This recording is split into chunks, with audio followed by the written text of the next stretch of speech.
15 साल की उम्र। मतलब ज्यादातर बच्चे इस उम्र में अपनी 10वीं के बोर्ड परीक्षाओं को लेकर तनाव में होते हैं। हाँ बिल्कुल, ये उम्र ही ऐसी होती है। हाँ, लेकिन कल रात गुवाहाटी के मैदान पर एक 15 साल का लड़का दुनिया का सबसे खूंखार और सटीक तेज गेंदबाजों के धागे खोल रहा था। जोश हेजलवुड की बात कर रहे हैं ना? राइट, हेजलवुड की गेंदों पर।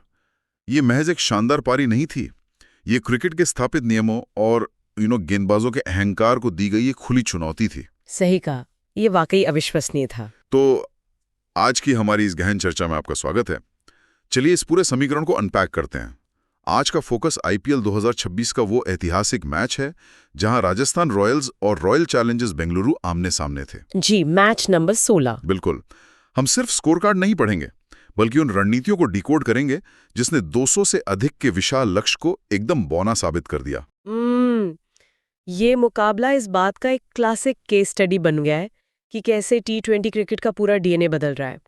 मतलब अब तक हम मानते थे कि बड़े रन चेज में अनुभव की जरूरत होती है। हाँ, एक सदी हुई शुरुआत चाहिए होती है। राइट, लेकिन इस मैच ने दिखाया कि अगर आपके पास इम्पैक्ट प्लेयर, नियम की सही समझ और बेखौफ मानसिकता है तो आप विपक्षी टीम के सालों के अनुभव को चंद ओवरों में अर्थहीन कर सकते हैं। इस मानसिकता को समझने के लिए मुझे लगता है हमें पहले ये देखना होगा कि राजस्थान के सामने चुनौती कितनी बड़ी थी। बैंगलोर ने बोर्ड पर 201 रन टांगे थे।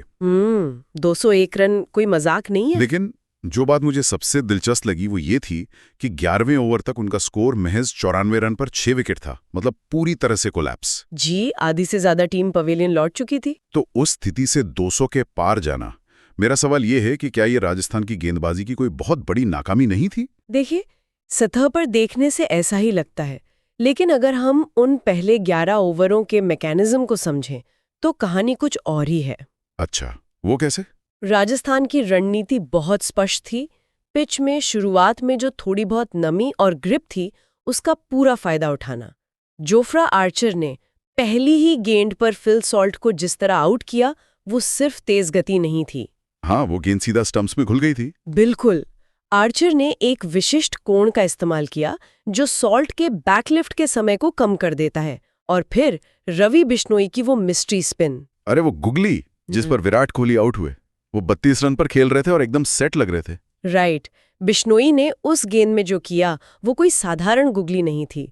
उनका रिलीज पॉइंट यहाँ बहुत अहम है। मतलब उन्होंने अपनी कलाई का इस्तेमाल अलग तरीके से किया। हाँ, उन्होंने अपनी कलाई को थोड़ा और पीछे से मोड़ा। इससे गेंद पर जो घुमाव या रेवोल्यूशंस थे वो सामान्य से काफी ज्यादा थे। और गुवाहाटी के पिच पर टप्पा खाने के बाद वो गेंद कोहली के अनुमान से कहीं ज्यादा तेजी से अंदर की तरफ स्किट कर गई। कोहली पारंपरिक लेग स्पिन के लिए बैकफुट पर गए, लेकिन गति ने उन्हें पूरी तरह मात दे दी। वाओ! तो राजस्थान ने मिडिल ओवर्स तक एकदम वही किया जो उनका डेटा उन्हें बता रहा था। बिल्कुल, उन्होंने बल्लेबाजों को उनके कमजोर जोन में खेलने पर मजबूर किया। लेकिन अगर सब कुछ इतना ही कैलकुलेटेड था तो फिर यह स्कोर 201 तक कैसे पहुंच गया? क्या रजत पाटीदार की उस 63 रनों की पारी ने राजस्थान के गेंदबाजों की लय बिगाड़ दी थी? देखिए, पाटीदार ने वही किया जो उस वक्त जरूरी था। उन्होंने पारी को संभाला, स्ट्राइक रोटेट की, लेकिन असली रणनीतिक बदलाव 14वें ओवर में आया, जब बेंगलुरु ने इम्पैक्ट प्लेयर का इस्तेमाल किया। हाँ, देवदत्त पडिक्कल की जगह वेंकटेश अय्यर मैदान में आए। ये नियम असल में क्रिकेट की पूरी गणित को बदल देता है। राइट। 7वें या 8वें नंबर पर एक ऐसा बल्लेबाज आना जिसका काम सिर्फ प्रहार करना है। बिल्कुल, एक गेंदबाज के लिए मार्जिन ऑफ एरर 0 हो जाता है। अय्यर ने 15 गेंदों में 193 की स्ट्राइक रेट से जो 29 रन बनाए, उसने राजस्थान के डेथ ओवर्स के प्लान को पूरी तरह ध्वस्त कर दिया। और अंतिम ओवर में 21 रन जड़ दिए। ये पारी किसी सस्पेंस थ्रिलर फिल्म के फर्स्ट हाफ जैसी थी। बहुत सही उपमाएं। मतलब हीरो पहले बुरी तरह पिटता है और इंटरवल तक शानदार वापसी करता है, लेकिन इतनी मजबूत वापसी और 200 के पार जाने के बाद क्या मनोवैज्ञानिक दबाव पूरी तरह से राजस्थान पर नहीं आ जाना चाहिए था? मोमेंटम जरूर बेंगलुरु के पास था, लेकिन मैं कहूंगी कि 201 का ये स्कोर एक छलावा था। एक छलावा? हाँ, राजस्थान की पेस और स्पिन की बहुमुखी गेंदबाजी अपना काम कर चुकी थी। ये विशाल स्कोर असल में राजस्थान के रणनीतिक पलटवार के लिए एक आदर्श मंच बन गया था। और यहीं पर बात वाकई बहुत दिलचस्प हो जाती है। एक विशाल लक्ष्य का पीछा करते हुए आमतौर पर टीमें संभलकर शुरुआत करती हैं। जी, बिना विकेट खोए पावर प्ले निकालना चाहती हैं। राइट। लेकिन राजस्थान रॉयल्स ने यहाँ एक ऐसा ब्रह्मास्त्र चलाया जिसने पावर प्ले में ही मैच खत्म कर दिया। दूसरी पारी की शुरुआत में ही उन्होंने संदीप शर्मा की जगह 15 साल के वैभव सूर्यवंशी को उतार दिया। इम्पैक्ट प्लेयर के रूप में। हाँ, और ये आंकड़े सुनिए, 26 गेंदों में 78 रन, 300 का स्ट्राइक रेट, 8 चौके और 7 छक्के, और महज 15 गेंदों में अर्धशतक, जो कि किसी भी भारतीय द्वारा संयुक्त रूप से सबसे तेज है। बिल्कुल, ये ऐसा है जैसे चेस के किसी गंभीर गेम में अचानक किसी ने वीडियो गेम का चीट कोड इस्तेमाल कर लिया हो। बिल्कुल ऐसे ही लग रहा था।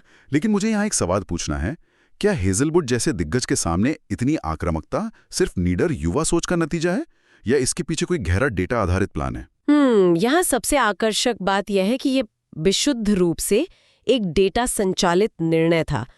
आधुनिक T20 में फ्रेंचाइजी इम्पैक्ट प्लेयर मैट्रिक्स का इस्तेमाल करती हैं। इम्पैक्ट प्लेयर मैट्रिक्स, थोड़ा इसे आसान भाषा में समझाइए। देखिए, ये मैट्रिक्स मूल रूप से ये कैलकुलेट करता है कि पावर प्ले के दौरान बिना आउट होने के डर के कोई विशिष्ट खिलाड़ी औसत से कितने ज्यादा रन बना सकता है। अच्छा, मतलब अगर एक ओपनर 15 गेंदों में 20 रन बनाता है, राइट, तो मैट्रिक्स देखता है कि क्या कोई और खिलाड़ी उन 15 गेंदों में 35 या 40 रन बना सकता है। शर्त सिर्फ यह है कि उसके आउट होने से टीम को कोई फर्क नहीं पड़ेगा, क्योंकि पीछे बल्लेबाजों की एक लंबी कतार है। ओह, तो वैभव का डेटा उन्हें ये बता रहा था। हाँ, उनके पावर टाइमिंग और इम्पैक्ट का रेडार चार्ट बहुत ऊंचा था।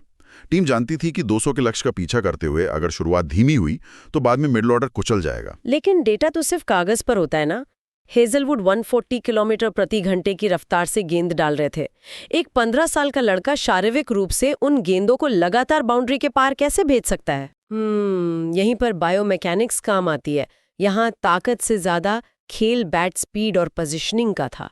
वैभव ने गेंदबाज की गति का ही इस्तेमाल किया। हेजलवुड की वो गुड लेंथ वाली गेंदें। बिल्कुल, हेजलवुड लगातार ऑफ स्टंप के टॉप पर हिट करते हैं। वैभव ने इस लय को तोड़ने के लिए क्रीज की गहराई का बहुत शानदार इस्तेमाल किया। वो गेंदबाज के हाथ से गेंद छूटने से पहले ही अपनी पोजीशन बदल रहे थे। तो क्रीज में पीछे खड़े होने से उन्हें ज्यादा समय मिल गया? जी, जब आप बहुत पीछे खड़े होते तो गुड लेंथ की गेंद भी आपको शॉट खेलने का समय दे देती है। और इम्पैक्ट प्लेयर नियम ने मनोवैज्ञानिक रूप से वैभव को पूरी तरह आजाद कर दिया था। हाँ, आउट होने का कोई डर ही नहीं था। राइट, ऐसे में एक युवा खिलाड़ी की रिफ्लेक्सेस अपने चरम पर काम करती हैं और पावर प्ले में 97 रन बनाकर उन्होंने विरोधी टीम की मानसिकता को तोड़ दिया। ये राजस्थान के इतिहास का सबसे बड़ा पावर प्ले स्कोर था। मैं इसे एक 2 स्टेज रॉकेट की तरह देखता हूँ। वैभव वो पहला बूस्टर इंजन थे जिनका काम सिर्फ तेजी से जलना था। बहुत सटीक एनालॉजी है। और दूसरे छोर पर ध्रुव जुरेल थे। उन दोनों के बीच सिर्फ 37 गेंदों में 108 रनों की ऐतिहासिक साझेदारी हुई, 17.51 का रन रेट। और जुरेल का रोल भी उतना ही अहम था। उन्होंने बैंगलोर के स्पिनर्स को टारगेट किया और पेस और स्पिन दोनों को बेअसर कर दिया। लेकिन जैसे ही लगा कि मैच एक तरफा हो गया है, कहानी में एक जबरदस्त ट्विस्ट आ गया। और यहीं पर मैं आपके इस अति आक्रामक रवैये वाले सिद्धांत को चुनौती देना चाहता हूं। अच्छा, बताइए। 8वें ओवर में स्कोर 129 रन था। सब आसान लग रहा था। तभी कृणाल पांड्या ने लगातार 2 गेंदों पर वैभव और नए बल्लेबाज शिमरोन हेटमायर को आउट कर दिया। हाँ, स्कोर अचानक 129 पर 1 से 129 पर 3 हो गया। बिल्कुल, एक पल में राजस्थान का स्कोरबोर्ड बुलेट ट्रेन की तरह भाग रहा था और अगले ही पल किसी ने अचानक इमरजेंसी ब्रेक खींच दिए। मोमेंटम शिफ्ट डायल तुरंत बेंगलुरु की तरफ घूम गया। ये सच है। तो मेरा सवाल यह है, क्या इस एक ओवर ने राजस्थान की इस अति आक्रामक रणनीति की एक बहुत बड़ी कमजोरी को उजागर नहीं कर दिया? देखिए, अगर हम इसे बड़ी तस्वीर से जोड़ें तो ये कोई कमजोरी नहीं है, ये इस सिस्टम की कीमत है। और कृणाल पांड्या के अनुभव की तारीफ करनी होगी। उन्होंने उस ओवर में किया क्या था? उन्होंने मोमेंटम को धीमा किया। T20 क्रिकेट की खूबसूरती यही है कि खेल में चाहे जितनी भी आक्रामकता हो, 2 गेंदों में गिरने वाली विकेट वापस दबाव डाल सकते हैं। अक्सर हम देखते हैं कि ऐसे डबल विकेट झटकों के बाद टीमें बिखर जाती हैं, जैसा पहली पारी में बेंगलुरु के साथ हुआ था। बिल्कुल, लेकिन यहीं पर राजस्थान रॉयल्स ने साबित किया कि वे इस सीजन की सबसे खतरनाक टीम क्यों है। और मुझे यही एक बहुत ही दिलचस्प कंट्रास्ट नजर आता है। एक तरफ 15 साल का वैभव था जो 300 के स्ट्राइक रेट से खेल रहा था, और फिर क्रीज पर आते हैं रविंद्र जडेजा, द फिनिशर। जडेजा ने 25 गेंदों में नाबाद 24 रन बनाए। उनका स्ट्राइक रेट 100 से भी कम था। T20 में 200 रनों का पीछा करते हुए तो अपराध माना जाता है, क्या वो टीम को मुश्किल में नहीं डाल रहे थे?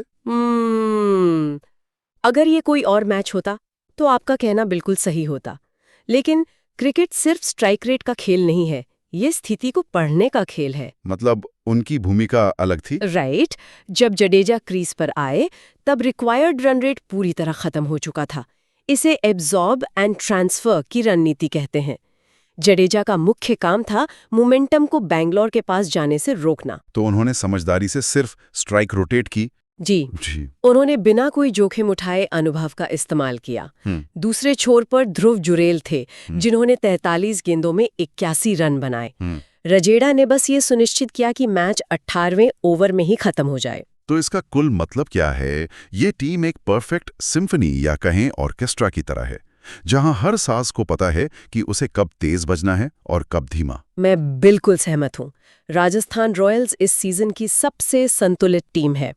वे सिर्फ एक रणनीति पर निर्भर नहीं है। हाँ, युवा जोश से लेकर अनुभवी ठहराव तक उनके पास हर स्थिति का जवाब है। बिल्कुल। जायसवाल और वैभव का फेयरलेस टॉप ऑर्डर है, आर्चर और बिश्नोई का वर्सेटाइल बोलिंग अटैक है, और जुरेल और जडेजा जैसा एडेप्टेबल मिडिल ऑर्डर। यही उनकी सबसे बड़ी ताकत है। और इसी ताकत के दम पर राजस्थान रॉयल्स दी अनबीटन के रूप में टॉप पर है। 3 मैच, 3 जीत और प्लस 2.403 का नेट रन रेट। ये नेट रन रेट डराने वाला है। सच में। और इस रात कई रिकॉर्ड्स भी बने। विराट कोहली राजस्थान के खिलाफ 900 रन बनाने वाले पहले बल्लेबाज बने। संदीप शर्मा ने आईपीएल करियर के 150 विकेट पूरे किए।